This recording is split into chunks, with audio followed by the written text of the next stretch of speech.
नमस्कार, हिंदनामा न्यूज में आप सभी का स्वागत है। खबर रीवा से है, जहां पत्रकार वार्ता के दौरान प्रदेश के उप मुख्यमंत्री राजेंद्र शुक्ला ने कहा, भाजपा के 400 पार से लोकतंत्र और संविधान नहीं बल्कि कांग्रेस की राजनीति खतरे में है। भारतीय जनता पार्टी के राष्ट्रीय अध्यक्ष जेपी नड्डा मंगलवार को रीवा दौरे पर हैं। वे रीवा के एसएफ मैदान में आयोजित चुनावी सभा को संबोधित करेंगे। बता दें कि मध्य प्रदेश में 4 चरणों में होने वाले लोकसभा के चुनाव का एक चरण का चुनाव संपन्न हो चुका है, जबकि आगामी 26 अप्रैल को रीवा में मतदान होना है। चुनाव होने के 3 दिन पहले और प्रचार प्रसार थमने के ठीक पहले रीवा में भाजपा के राष्ट्रीय अध्यक्ष के दौरे से यहां की चुनावी हवा में काफी ज्यादा फर्क पड़ने वाला है। सियासी हलचलें गर्मा गई हैं, क्योंकि 2024 के लोकसभा चुनाव में भाजपा की ओर से कई बड़े दिग्गज नेताओं के दौरे पहले ही हो चुके हैं, जबकि कांग्रेस इस मामले में थोड़ा पीछे होती दिखाई दे रही है। बता दें, भाजपा के राष्ट्रीय अध्यक्ष जेपी नड्डा रीवा दौरे के कार्यक्रम को लेकर मध्य प्रदेश के डिप्टी सीएम राजेंद्र शुक्ला ने पत्रकार वार्ता का आयोजन किया और जानकारी देते हुए बताया कि लोकसभा चुनाव के अभियान के अंतर्गत भाजपा के राष्ट्रीय अध्यक्ष जेपी नड्डा रीवा दौरे पर हैं। दोपहर 12 बजे से एसएफ मैदान में आयोजित जनसभा कार्यक्रम का आयोजन किया गया है। डिप्टी सीएम राजेंद्र शुक्ला ने कहा कि भाजपा के राष्ट्रीय अध्यक्ष के रीवा आगमन को लेकर लोगों में काफी उत्साह है और उनके विचारों को सुनने को लोग बेसब्री से इंतजार कर रहे हैं। तो वहीं पत्रकार वार्ता को संबोधित करते हुए डिप्टी सीएम राजेंद्र शुक्ला ने कांग्रेस को भी घेरा। उन्होंने कहा कि भारतीय जनता पार्टी के पक्ष में पूरे देश में जबरदस्त वातावरण तैयार है।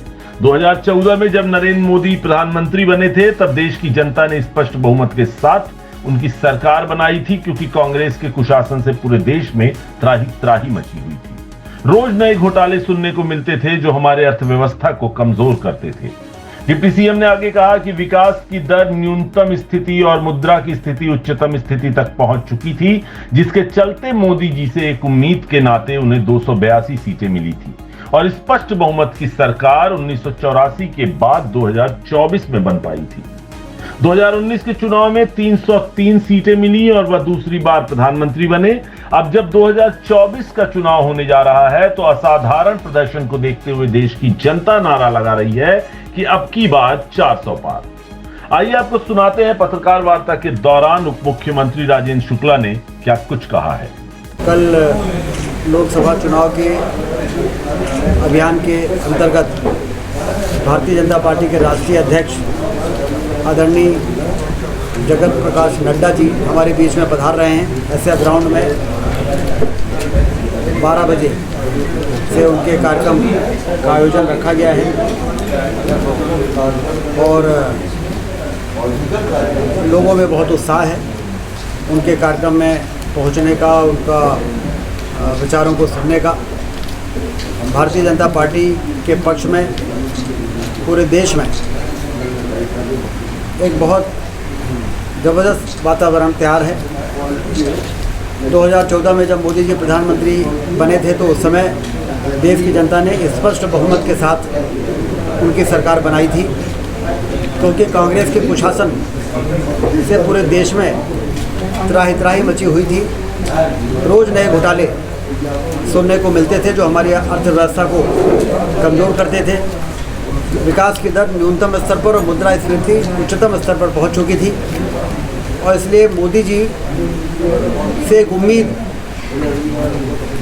के नाते उनको 282 सीटें मिली थी और स्पष्ट बहुमत की सरकार 1984 के बाद 30 वर्षों के बाद इस देश में बन पाई थी। लेकिन हम सब ने देखा कि 2019 में जब चुनाव हुआ तो 303 सीटें और ज़्यादा सीटें बढ़ के मोदी जी को समर्थन मिला और दूसरी बार प्रधानमंत्री बने। पहली बार जो चुनाव था वो वोट ऑफ होप था और दूसरी बार वोट ऑफ परफॉर्मेंस था। उनके द्वारा किए गए कार्यों से प्रभावित होकर देश की जनता ने उनको और ज़्यादा समर्थन दिया। लेकिन जब 2024 का चुनाव हो रहा है तो वो असाधारण प्रदर्शन को देखते हुए देश की जनता नारे लगा रही है, अब की बार 400 पार, फिर एक बार मोदी सरकार। ये vote of extra ordinary performance की स्थिति हमारे देश में निर्मित हुई है, क्योंकि ऐसे मामले सुलझाए गए हैं जो बहुत उलझे हुए थे और वो देश को विकास को प्रभावित करते थे। चाहे वो धारा 370 हो, चाहे अयोध्या में भगवान राम के मंदिर का निर्माण हो, चाहे नागरिकता संशोधन कानून हो, चाहे 3 तलाक का मामला हो, ये हमारे देश की पहचान को कमज़ोर करते थे।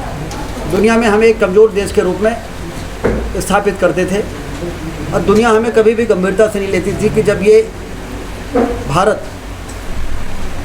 आतंकवाद को बढ़ाने वाली धारा को समाप्त नहीं कर पा रहा, जब भगवान राम के जन्मभूमि में अयोध्या में भगवान राम का मंदिर नहीं बना पा रहा, धर्म और अध्यात्म और सनातन की पहचान रखने वाला देश, तो उससे इमेज जो बनती थी दुनिया में वो हमारी एक कमज़ोर देश के रूप में बनती थी। मोदी जी ने इन मामलों को सुलझा के भारत को एक मजबूती के साथ दुनिया के सामने स्थापित किया है।